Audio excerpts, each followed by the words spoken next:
Hi, everybody. I am not Bruce Kazuma. He's sick. I know. He'll be all right. Welcome, everybody, to First Church. It's good to be together, especially now. A few announcements before we get going. Today, we have a delicious lunch from our partner church committee, a special goulash with delicious bread and lots of salad, so you're all very much invited. Come over to the parish hall right after the service and celebrate with this feast and learn a little bit about their work. And after the delicious lunch, if you'd like to learn more about the church or Unitarian Universalism, myself and our new welcome coordinator, Alex, there in the back, will be hosting our Journey to Belonging class starting at 12:30 right there in the parlor. For more information, you can ask either Alex or myself.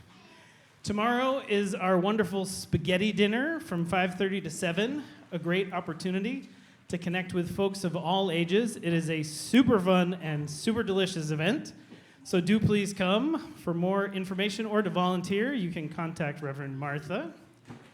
Next Friday, the 6th, we have the next in a long line of wonderful programs from our Legacy of Slavery project with our consultant, Dr. Boyer. It's a reprise of last year's very successful event, Traces of the Trade.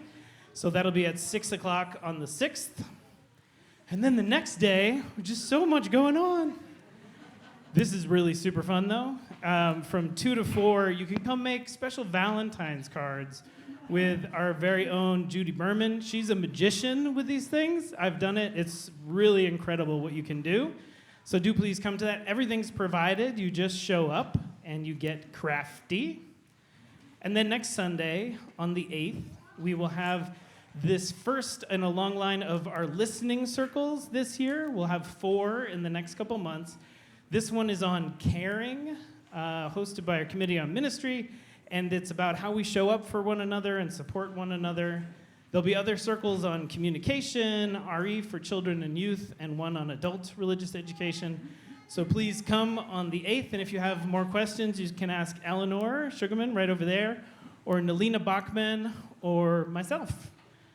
And lots more. Not even a beginning of an exhaustive list. So do please check out the website, check out the Unitarian. Always, if you have any questions, feel free to reach out. Chances are one of the 6 people around you can help you, or any of the staff can help you too. So for now, let's have a deepening breath.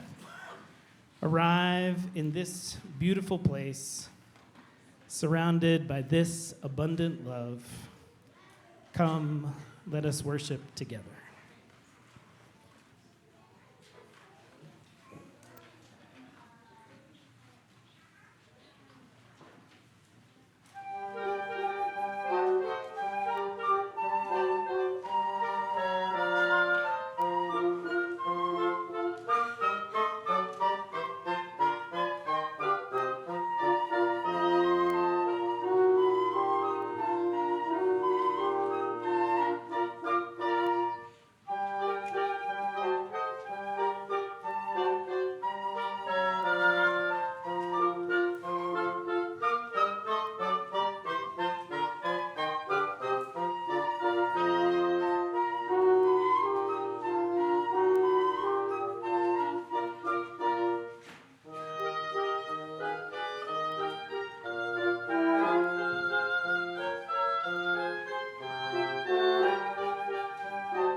We are so grateful, especially today, for this incredible band.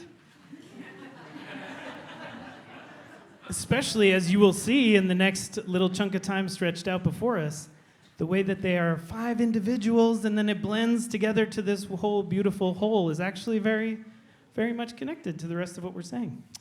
So, as we do every time, we'll begin by lighting our chalice. The words are in your order of service if you're new here, but please join me in saying, Life is a gift for which we are grateful. We gather in unity to celebrate the glories and mysteries of this great gift. We invite you to rise in body, rise in spirit, and join in our first hymn. I believe it's Once to Every Soul and Nation, number 119 in the gray hymnal.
Good morning, everyone.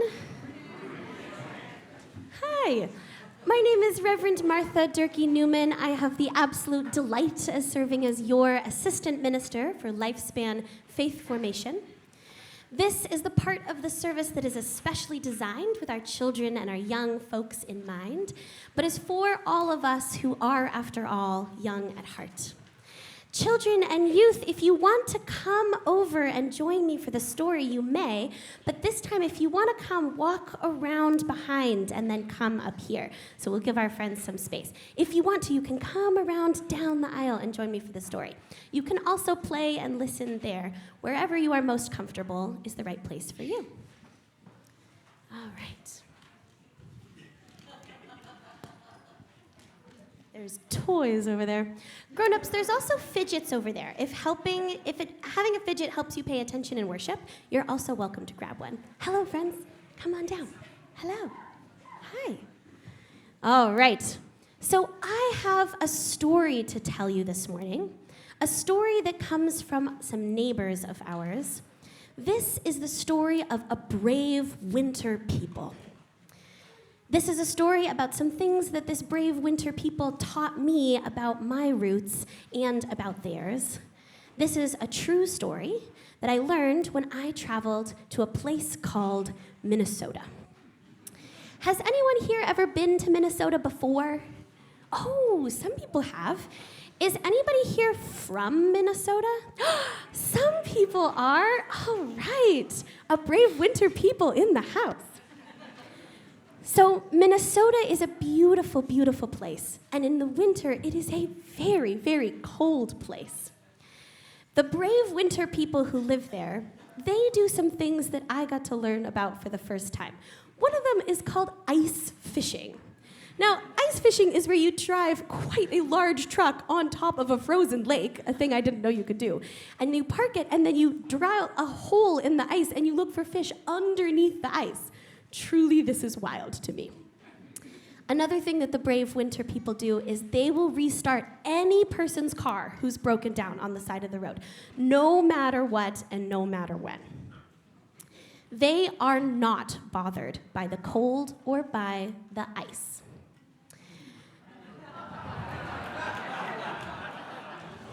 Thank you, everyone. I appreciate it. So when I went there last week, something happened to me that I have never experienced before, which is that my eyelashes froze. Isn't that wild? And when I went outside, there was a crunchy feeling in my nose. And the inside of my nose had also froze. Again, this is a tough people. So I went to Minnesota last week because there are right now some bullies in our country. And these bullies want to decide who belongs and who doesn't belong. We are a people who say everyone belongs. Our neighbors in Minnesota, they are a people like us. They are a people who says everyone belongs. No matter who you are or where you come from, you have a right to belong. Now, the bullies don't like that, and that's why they went to Minnesota, to try to threaten the people there.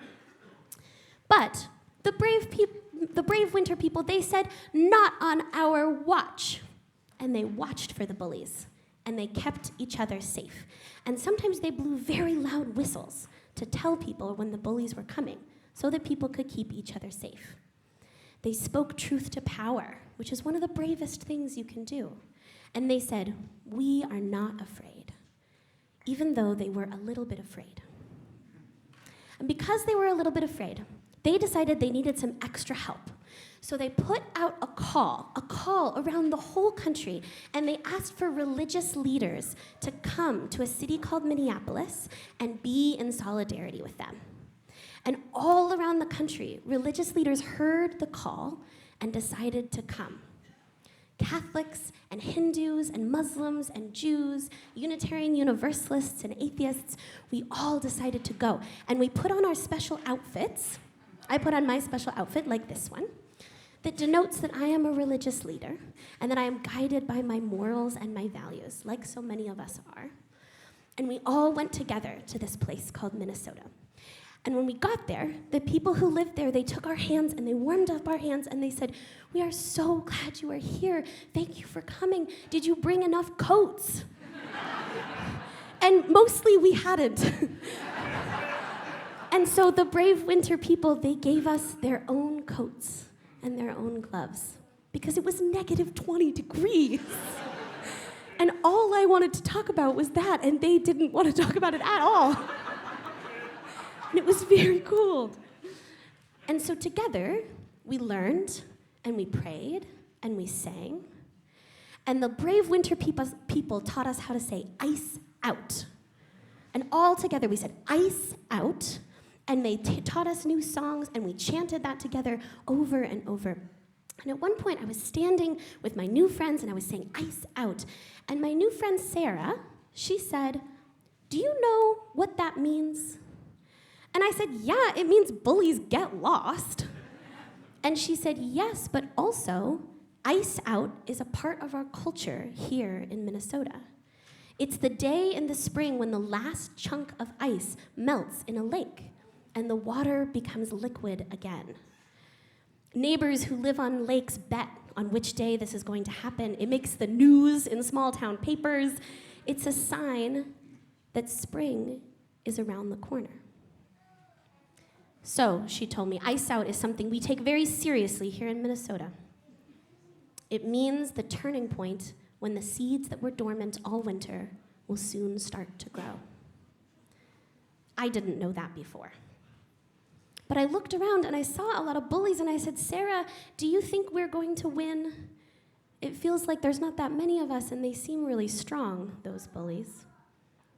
And Sarah said to me, I know that we are going to win because our roots go down, down deep under the ice and the snow. And she said, do you know what they look like? And I said, well, maybe because I have my own roots. I come from a place called Massachusetts, where sometimes it is 7 degrees. And there's quite a lot of snow in my driveway. And my roots go down, down deep too. And my roots look like community, and they look like networks of care. And she said, our roots look like that too. And she pushed back the snow and she showed me some of the seeds that lay dormant there. Some of those seeds looked like a growing, journeying community. One that is rooted in shared values, learning to be a diverse people together. Caring for and tending to our neighbors, learning each other's hopes and fears, likes and dislikes, listening to one another's stories, belonging together, practicing conflict with each other when it comes up, practicing decision-making, sharing our resources and deciding what we do with them, teaching our children, playing beautiful music that helps our souls to remember, caring for our neighbors across borders, learning to make their special dishes and eating them together. Those look like the strongest roots, I said. And Sarah said, when we weave them together, we can weather any storm. So she taught me a new song, and she gave me a cup of hot chocolate, which I really needed. And she sent me back here so I could tell you about the brave winter people that I met, about what they taught me about roots and about ice out, things that we can practice here.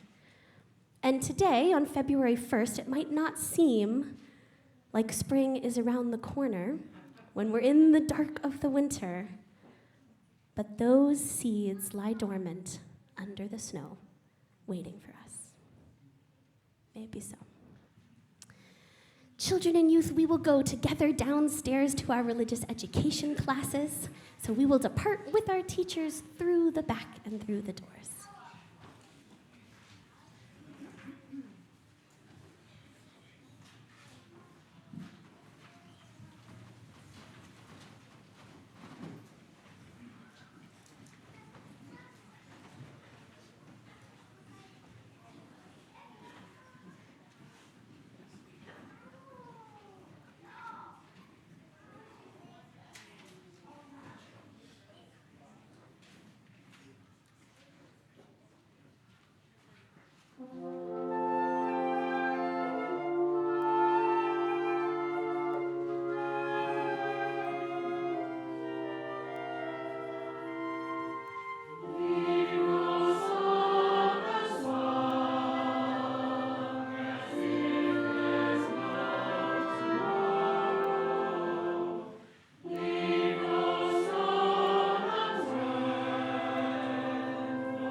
morning, everyone. My name is Marion Westgate, and I'm honored to speak to you today as the chair of the First Church Stewardship Committee. I'm humbled to work alongside fellow committee members Bill Beckett, Louise Bray, who you'll hear from in a second, Lisa Hum, Laura Miyakawa, and Danielle Parrington. At this point, I also need to give a very special shout out to ex officio honorary member for life, Lauren Crocker. We could not do any of this work without her.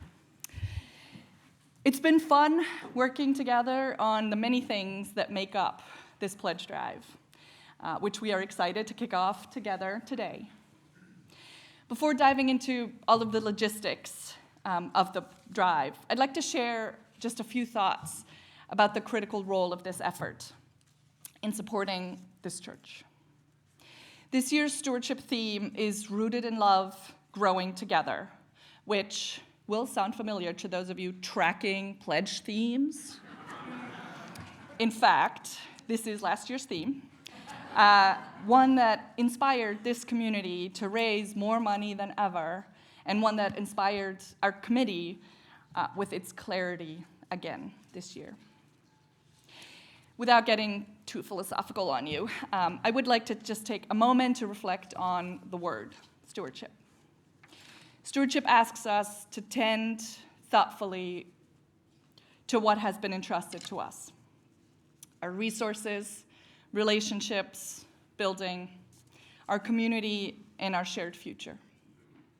When we are rooted in love, we care for these gifts with intention and gratitude, understanding that what we nurture today allows our community to grow stronger tomorrow.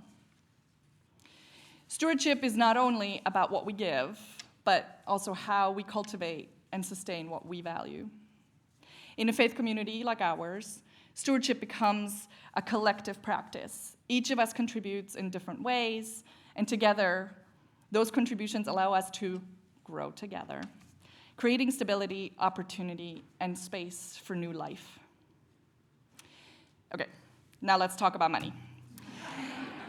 A few years ago, the theme was, We Are the Ones. See, like for those of you who are tracking, again. That really resonated with me personally. There is no government funding, no grant support, no money tree to shake here.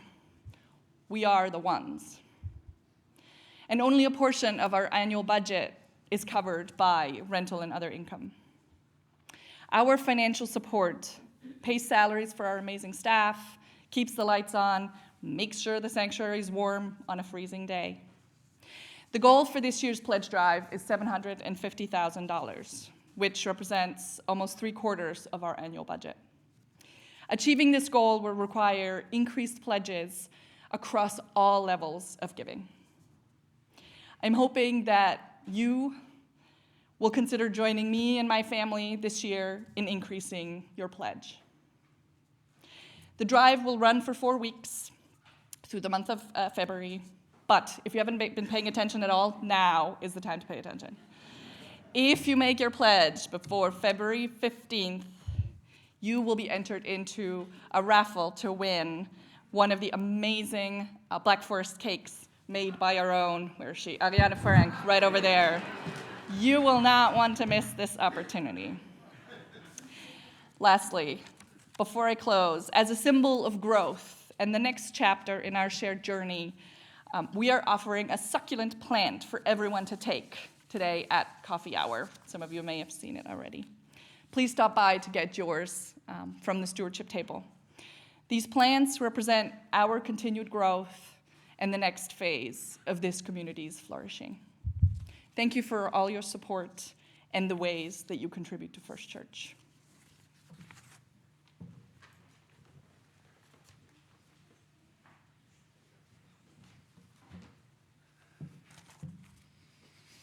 In the 1950s, back before Marion was born, my father was a minister in Houston, Texas, where the big question was, should black children and white children go to school together? So 'twas ever thus. They're always tough questions. And my father came home fretful every Monday night from the Board of Stewards meeting. And I remember thinking, oh dear, poor thing. But I had no idea what he was trying to do. He was building a church in very conservative Texas country and figuring out whether to have walls and windows and pulpits. It was a very complicated time to be a steward. I had no idea what it meant to be a steward. Didn't think very carefully about that. Didn't think very carefully about it when I asked to join this stewardship committee. So I'm telling you what it is. It's contributing to what you're a part of. And I'm pretty sure that every face I see out here is ready to do that, because it matters enormously that we did it then and that we do it today.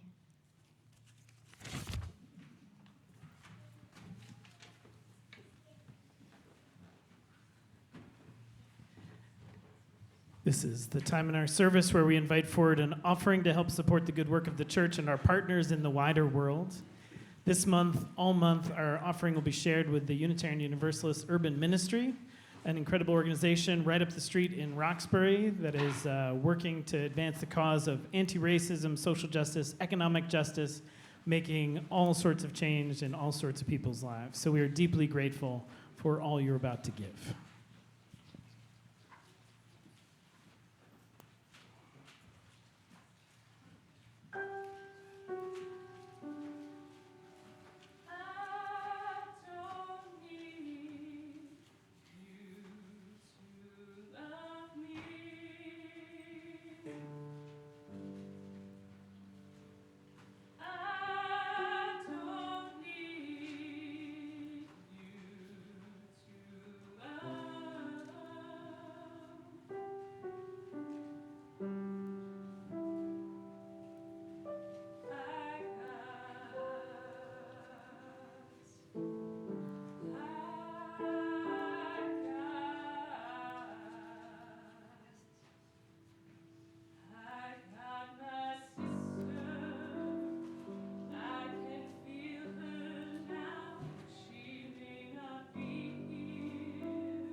So this is the time in our service where we invite you to come forward to share a brief personal candle, a joy, a sorrow, anything you're holding in your heart that you'd like to have shared in community. This is one of the most beautiful things we do, holding one another like this, listening to one another like this. So mindful that there's a lot of us too. We're just going to not hear from everybody. But if there's something, some personal joy, some personal sorrow on your heart that you'd like held in community, we invite you to come forward. Use the mic so folks can hear you. Remind us.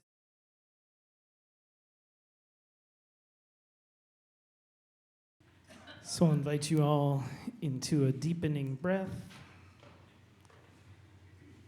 Allow all that's been shared, all we've experienced so far, to settle into your mind and heart. And we will hold silence together for a few moments.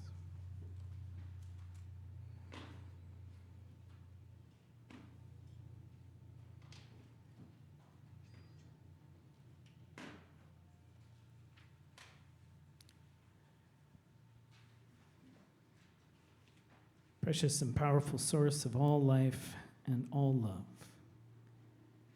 we give thanks, especially in these complex and overfull days.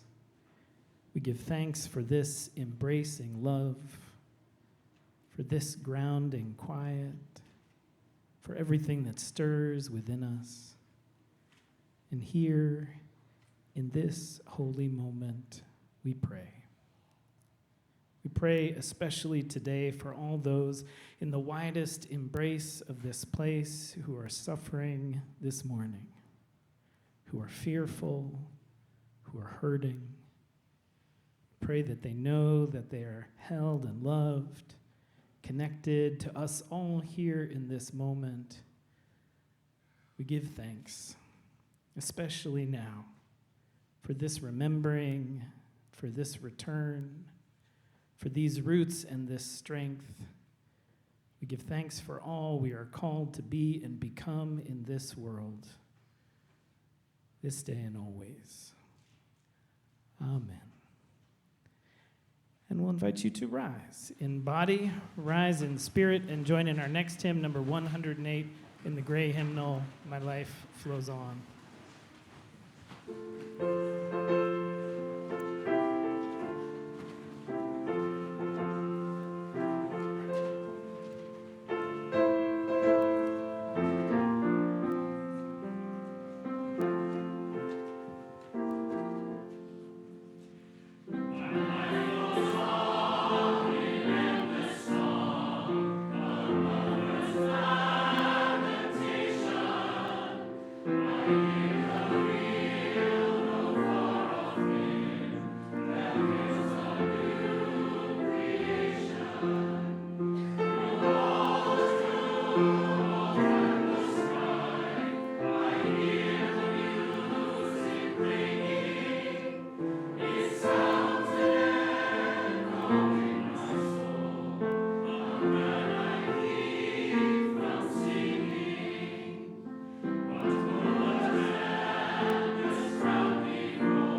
Among the deepest truths I know is that we are all connected. Here in this room, to one another, connected and held in this moment. Outside this room, interconnected with all that is, one body, one vastness. Here at First Church, we remember and embody this connection, and it makes all the difference. It heals us and holds us, especially in the storm. I love the theme of this year's Stewardship campaign, returning to this image created by our own Laura Glassman of blessed memory. We are rooted and rooting, stretching deep down in our own spiritual lives together. We are seeking to make space for exploration and growth and learning, and we are growing together. Here in this thriving, covenanted community, we hold one another close, and in this community and this connection, we are strong as we face the storm. This is from The Hidden Life of Trees by Peter Wohlleben. Why are trees such social beings? Why do they share food with their own species and sometimes go so far as to nourish their competitors? The reasons are the same for human communities. There are advantages to working together. A tree is not a forest. On its own, a tree cannot establish local climate. It is at the mercy of wind and weather, but together, many trees create an ecosystem that can moderate extremes of heat and cold, can store a great deal of water, and generate a great deal of humidity. And in this protective environment, trees can live to be very old. And to get to this point, the community must remain intact no matter what. If every tree was only looking out for itself, then quite a few of them would never reach old age, and regular fatalities would result in large gaps in the tree canopy, which would make it easier for storms to get inside the forest and uproot more trees. A tree can only be as strong as the forest which surrounds it. It astounds me that anyone is trying to face this moment alone. These days, with dangers ramping up, with our government escalating its fear-mongering tactics and destructive practices, we need one another, now more than ever. In a recent study from the University of Florida looking at the effects of hurricanes on urban trees, they discovered a few helpful lessons. My favorite is number 2. Trees in groups survive the hurricane winds better than trees growing individually. They said in Hurricanes Ivan and Jean, their research showed that trees in groups, not in a row, but growing within 10 feet or another, naturally had more resilience. They also said that the more rooting space trees have, the less likely they are to fail. Only if they have adequate soil can trees develop a strong, supportive root system. Here at First Church, we are held as these storms swirl. Here at First Church, we cultivate deep and deepening so that from our center we can serve with clarity, with integrity, and with love. We look inward, diving deep and deeper into truth that we know, exploring the animating questions of our lives, and we look outward, taking in the full catastrophe of these days, hearing the call and answering. I have been so grateful this year for Wednesdays.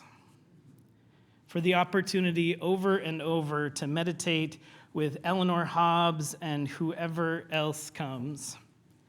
At 11 o'clock, almost every Wednesday, a group of us has gathered for a time of meditation, for sitting and walking.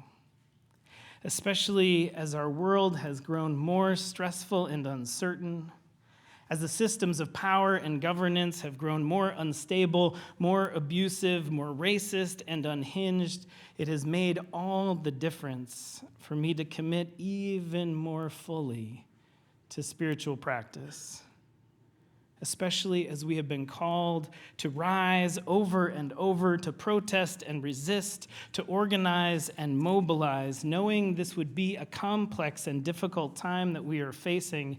When Eleanor proposed having a weekly meditation before our soup lunch, I said an enthusiastic yes.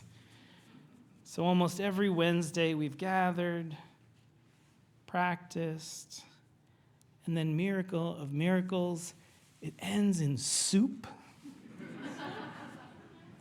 This soup lunch and all the other ways we gather, small group ministries, all of our classes and groups, this is precisely this kind of trees encircling one another, this grounding, deepening practices. They've made all the difference as we are facing so much. We remember our fundamental connection and unity. We hold the space for one another's growth. And together, strengthened and grounded, deeper and deepening, we look up and out and we answer the call of these complex days. This is what we are inviting you to support in this year's stewardship campaign, this long life of First Church. Successful campaign, digging even a little deeper, all of us doing what we can will make more of this exceptional thing possible. As many of you know, as many of you have witnessed, we are in the midst of a truly exciting moment in the world of our ministry to children, youth, and families. We were on the brink, and we are so blessed to have made space for and welcomed in Reverend Martha.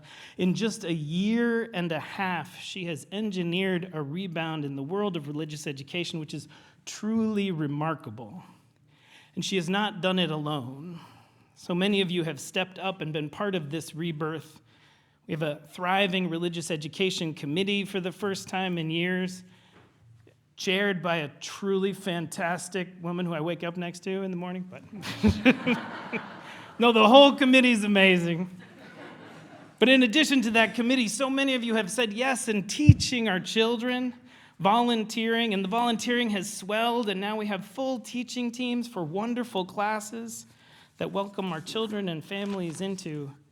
And more broadly, so many of you have made spaghetti and come to spaghetti tomorrow, every first Monday, tomorrow night, please come. Together, we have all partnered with Reverend Martha in making this possible. And she's done this all working very close to her 30 hours that we agreed on. A successful campaign will expand her hours and make even more of this wonderful ministry possible. And this matters so much these days because our children and youth are in crisis. Our families are stretched thin, stretched to the breaking. And this ministry that we build here is life-saving. These opportunities for our children to experience a community which cherishes and sees them, which mobilizes and empowers them, this makes all the difference. After one of the recent killings in Minneapolis, our incredible social action team put out the call, and so many people came to a vigil right out front. And at one point, I was helping hand out candles, and my little 10-year-old Aaliyah came over to me. She, like all of our kids, has been taking in this moment of our country, metabolizing all this violence, all this fear. And she looked at me with real serious eyes. And she said, "Daddy, how can this be happening? How can this be our country?" And I reached out a hand to her shoulder, and I told her, "I know. This is a hard time. It's hard to believe this is our country." And then I rose my hand to all those 100 people gathered right next to her. And I said, but this is also our country. These people who came out to say this is not okay, and you who came out too, this is also our country. And she smiled. She made a determined face, and she went back and took her place in the line. This is what we are supporting. This is what we are making possible here. My wife and I are continuing to increase our family's own pledge, and with this year's incredible stewardship team, we invite you to do the same. And in addition to the money which makes all of this possible, I want to also invite you to ask yourself, what would it mean for you to grow your roots even deeper? As we learn from the tree experts in Florida, it helps to grow in community. Check, you're all here. Congratulations. And it also helps to grow deep roots. There is space here, rich soil in which you can nourish your soul, grow your mind, and widen your heart. What would it mean for you to grow deeper roots? For you to stretch to deeper, more nourishing waters here in this storm and in the storms to come? All this matters even more. Held like this, rooted like this, nourished like this, we are called to serve this hurting world. So many of us are taking up the work of resisting ICE and its violence and overreach. If you'd like to dig more deeply into this resistant work, let us know. Amber Porter, Vicky Malfitano, and Reverend Martha, and so many others have stepped up and are serving in this way, and we need more people stepping up. Reach out. And at that vigil I mentioned with Aaliyah just a moment ago, so many of the people from our community came, and just this last week, a group of organizers reached out wanting to continue to gather on a regular basis. So stay tuned for more invitations to more action and more witness. And another team is looking at food insecurity of so many of our neighbors and friends, looking to bring a community fridge here to the church, serve those in need, step up, reach out, so much more. There is within you, right now, a call to be answered. Rooted in love, growing together, so much is possible. I am so grateful for you all, for your generosity, for your vision, for your commitment, for your creativity. I'm so grateful for all we have already done together, and especially grateful for all that comes next. Amen. And we invite you again to rise in body, rise in spirit, and join in our last hymn, number 114 in the gray hymnal, Forward Through the Ages.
We extinguish this flame, but not the light of truth, the warmth of love, or the fire of commitment.